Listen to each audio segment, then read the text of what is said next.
வரைந்திருக்கிறேன் என்று கர்த்தர் சொல்கிறார். அவர்கள் கண்களுக்கு முன்பாக உன்னை மேன்மைப்படுத்துவேன். உன்னோடே போராடினவர்களை தேடியும் காணாதிருப்பாய். நாளில் கூட கர்த்தர் நமக்கு தருகிற ஒரு வார்த்தை வார்த்தை வார்த்தை வார்த்தை உன் காலை தள்ளாட ஒட்டா.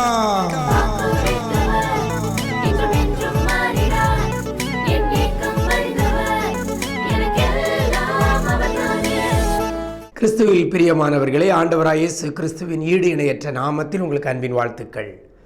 நிஜம் தொலைக்காட்சியின் இந்த விசேஷித்த வார்த்தை நிகழ்ச்சி மூலமாக உங்களை சந்திப்பதிலே மிக்க மகிழ்ச்சி அடைகிறேன்.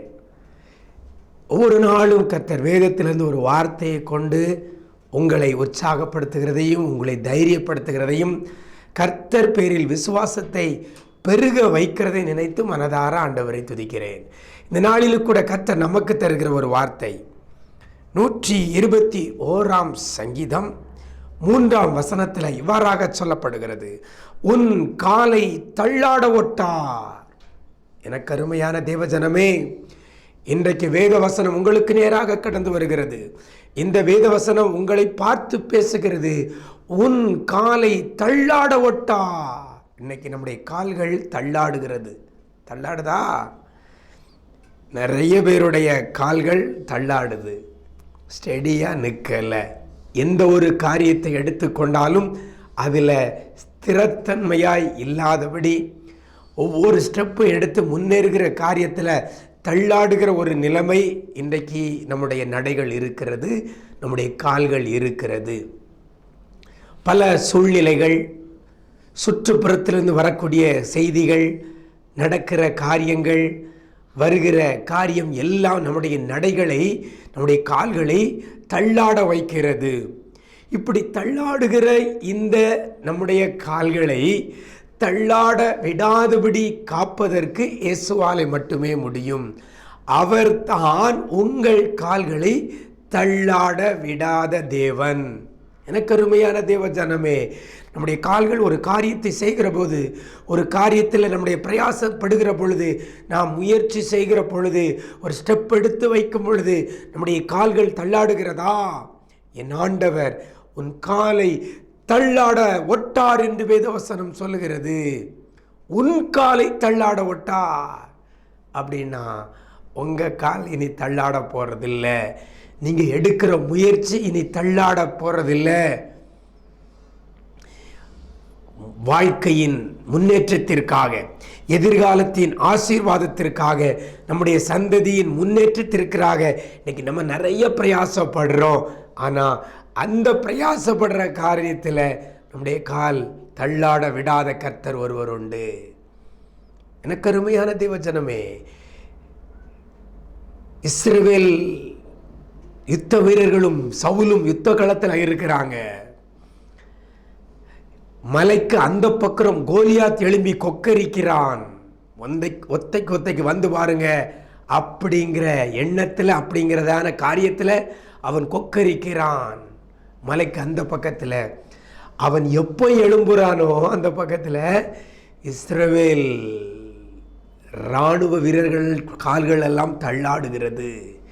எல்லாரும் ஓடி ஓடி ஒழிச்சுக்கிட்டாங்க. கோலியாத்துக்கு முன்னால் காலை ஸ்ட்ராங்காக வச்சுட்டு நிற்பதற்கு முடியவில்லை. எனக்கு அருமையான தேவஜனமே, ஆனால் எல்லா சவுல் ராஜா முதற்கொண்டு, அவன் மகன் யோனத்தான் முதற்கொண்டு, இன்னும் தாவீதோடு கூட பிறந்த அண்ணன்மார்கள் அத்தனை பேருடைய கால்களும் தள்ளாடுகிறது. ஆனால் இந்த ஆடுகளை மேய்த்த அந்த தாவீதினுடைய கால் தள்ளாட விடவில்லை. அது நம்ம சம்பவத்தில் நம்ம வாசித்து பார்ப்போம். ஆனால் இந்த பெலிஸ்தனை கொன்று இஸ்ரவேலுக்கு ஏற்படுகிற நிந்தையை மாற்றுகிறவனுக்கு என்ன செய்வீர்கள், என்ன செய்யக்கூடும் அப்படின்னு சொல்லி தைரியமாக கேட்குறான். இன்னொரு காரியம் அதில் சொல்ல பார்க்கும் பொழுது, கோலியாத் அங்கே வரும்பொழுது தாவீது கோலியாத்துக்கு எதிராக வேகமாக ஓடுறான். அவன் கால் தள்ளாட விடவில்லை. அவன் கால் தள்ளாடவில்லை. ராஜா சவுல் ராஜாவுடைய கால் தள்ளாடுகிறது. கோலியாத்தை பார்த்துட்டு இவன் பின்வாங்கல, கோலியாத்துக்கு நேராக எதிர்த்து ஓடுகிறான். எனக்கு அருமையான தேவஜனமே, இதுதான் ஆண்டவர் செய்கிற ஒரு காரியம். உன் காலை தள்ளாட ஒட்டார். என்ன காரியத்தில் முயற்சி எடுக்கிறீங்களோ அதில் பின்வாங்குவதற்கு உங்கள் கால்களை தள்ளாட விட மாட்டார் நம்முடைய ஆண்டவர். சரி, சூப்பர். நம்முடைய ஆண்டவர் காலை தள்ளாட ஒட்டார். ஓகே, வசனம் சொல்கிறது உன் காலை தள்ளாட ஒட்டார். அந்த உன் அப்படிங்கிறது யாருடைய கால்? உன் கால் என்கிற அந்த வார்த்தைக்குள்ள உங்களுடைய கால் எங்களுடைய காலும் உள்ள வருதா அப்படின்னு பார்த்தீங்கன்னா, யாருடைய காலை கர்த்தர் தள்ளாட ஒட்டார் என்று சொல்லி பார்க்கும் பொழுது இந்த அதிகாரத்தில் முதல் வசனத்தை சொல்லப்படுகிறது, எனக்கு ஒத்தாசை வரும் பர்வதங்களுக்கு நேராக என் கண்களை ஏறெடுக்கிறேன். யார் கர்த்தருக்கு நேராக நம்முடைய கண்களை ஏறெடுக்கிறோமோ அப்படிப்பட்டவருடைய காலைத்தான் கர்த்தர் தள்ளாட ஒட்டார். இன்னைக்கு நம்ம கண்கள் எதை நோக்கி பார்க்கிறது? கர்த்தரை நோக்கி பார்க்கிறோமா? உலகத்தை நோக்கி பார்க்கிறோமா? ஒரு பிரச்சனை, ஒரு வியாதின்னு வந்தோடனே கர்த்தரை நோக்கி பார்க்குறோமா? ஹாஸ்பிட்டலை நோக்கி பார்க்குறோமா? வசனம் சொல்கிறது, எனக்கு ஒத்தாசை வரும் பர்வதங்களுக்கு நேராக என் கண்களை ஏறெடுக்கிறேன். கர்த்தரை நோக்கி பார்க்குறோமா?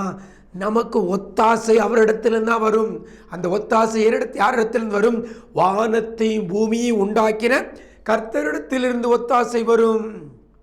எனக்கு அருமையான தேவஜனமே, ஒத்தாசை அனுப்புகிற, ஒத்தாசையை நமக்கு வரப்பண்ணுகிற கர்த்தரை நோக்கி நம்முடைய கண்கள் இருக்குமையானால் உங்களுடைய காலும் என்னுடைய காலையும் கர்த்தர் தள்ளாட ஒட்டார். இன்னைக்கு நம்ம அங்கேருந்து உதவி வந்துடாதா, இங்கேருந்து உதவி வந்துடாதா, இந்நாட்டிலிருந்து வந்துடாதான்னு சொல்லி மனிதனை பார்த்து கொண்டிருக்கிறோம். நம்முடைய கண்கள் மனிதனை நோக்கி கொண்டிருக்கிறது, அதிகாரத்தில் இருக்கிறவர்களை நோக்கி கொண்டிருக்கிறது, பலம் படைத்தவர்களை நோக்கி நம்முடைய கண்கள் இருக்கிறது, அதிகாரம் படைத்தவர்களை நோக்கி நம்முடைய கண்கள் இருக்கிறது, அரசியல்வாதிகளை நோக்கி நம்முடைய கண்கள் இருக்கிறது. எனக்கு அருமையான தேவஜனமே, அங்கிருந்து ஒத்தாசை வராது. வானத்தையும் பூமியை உண்டாக்கின கர்த்தரிடத்திலிருந்து மட்டுமே ஒத்தாசை வரும். அந்த ஒத்தாசை வரும் பர்வதமாகிய கர்த்தருக்கு நேராக நம்முடைய கண்களை ஏறெடுப்போமையானால் அப்படிப்பட்ட பிள்ளையுடைய காலை கர்த்தர் தள்ளாட விட்டார். எனக்கு அருமையான தேவஜனமே, இதுவரைக்கும் நம்முடைய கால் எதையோ நோக்கி இருக்கலாம், நம்முடைய கால்கள் எதையோ நோக்கி நடந்திருக்கலாம், நம்முடைய கண்கள் அப்போ சுற்றுப்புறத்தை எல்லாம் பார்த்துக்கிட்டு இருக்கலாம். ஆனால் இன்னைக்கு எல்லாத்தையும் மாற்றிட்டு கண்கள் ஒத்தாசை வரும் பர்வதமாகிய கர்த்தரை நோக்கி பார்ப்போமையானால், எந்த ஒரு சூழ்நிலையானாலும் கர்த்தரை நோக்கி பாருங்கள். வேதத்தில் சொல்லப்படுது, அவரை நோக்கி பார்த்தவர்கள் முகம் வெட்கப்பட்டு போனதில்லை, அவருடைய நோக்கி பார்த்தவர்கள் பிரகாசமடைந்தார்கள். நோக்கி பார்க்கணும் எங்க? ஒத்தாசை வரும் பர்வதமாகிய கர்த்தரை. இன்னைக்கு இந்த காரியத்தின்படி இனி எந்த சூழ்நிலையிலையும் மனிதனையோ மற்றவர்களையோ நோக்கி பார்க்காதபடி கர்த்தரை நோக்கி பாருங்கள், அவர் உங்கள் கால்களை தள்ளாட ஒட்டார். அப்படிப்பட்ட கிருபையை இன்றைக்கு கர்த்தர் தருவாராக. நாம் ஜெபிப்போமா? எங்களை நேசிக்கிற அன்பு நிறைந்த ஆண்டவரே, இந்த ஆசீர்வதிக்கப்பட்ட நல்ல நாளிலே கூட நம்முடைய சமூகத்தில் நாங்கள் வந்து நிற்கிறோம். ஆண்டவரே, உன் காலை தள்ளாட ஒட்டார் என்ற வார்த்தையின்படி அப்பா, யார் யாரெல்லாம் உண்மை நோக்கி பார்க்கிறார்களோ, யார் யாருடைய கண்களெல்லாம் எல்லா சூழ்நிலையிலையும் எந்த ஒரு சூழ்நிலையிலையும் உண்மையே நோக்கி பார்த்து கொண்டிருக்கிறதோ அப்படிப்பட்ட பிள்ளைகளுக்கு என் ஆண்டவர் அதிசயத்தை நீர் செய்ய போறதற்காக நன்றி செலுத்துகிறோம். பிள்ளைகள் கால்களை தள்ளாட விடாதபடி, பிள்ளைகள் கால்களை மான் கால்கள் போலாக நீர் மாற்ற போறதற்காக நன்றி செலுத்துகிறோம். என்னென்ன காரியங்களில் பிள்ளையுடைய காரியங்கள் தள்ளாடி கொண்டிருக்கிறதோ, பொருளாதாரம் தள்ளாடுகிறதா, சரீர ஆரோக்கியம் தள்ளாடுகிறதா, ஆண்டவரே பிள்ளையுடைய எதிர்காலமே தள்ளாடி கொண்டிருக்கிறதா, என் தேவனாய கர்த்தர் பிள்ளைகளுக்கு ஒரு அதிசயத்தை நீர் செய்வீராக, ஒரு அற்புதத்தை நீர் செய்வீராக. நீங்கள் செய்ய போகிறதற்காக உமக்கு நன்றி. பிள்ளைகளுடைய காரியங்கள் எல்லாவற்றையும் ஜெயமாக நீர் மாற்ற போகிறதற்காக நன்றி செலுத்துகிறோம். இனி எந்த சூழ்நிலையிலையும் பிள்ளையுடைய கால்கள் தள்ளாடாதபடி நீங்கள் பாதுகாக்க போகிறதற்காக நன்றி. இப்படி கரத்திலே தாழ்த்துகிறோம். இயேசுவின் மூலம் ஜெபிக்கிறோம் நல்ல பிதாவே, ஆமேன், ஆமேன். பிரியமானவர்களே, உங்கள் கண்கள் கர்த்தரையே நோக்கி பார்க்கட்டும். அப்பொழுது அவர் உங்கள் கால்களை தள்ளாடாதபடி கர்த்தர் பாதுகாப்பார். God bless you.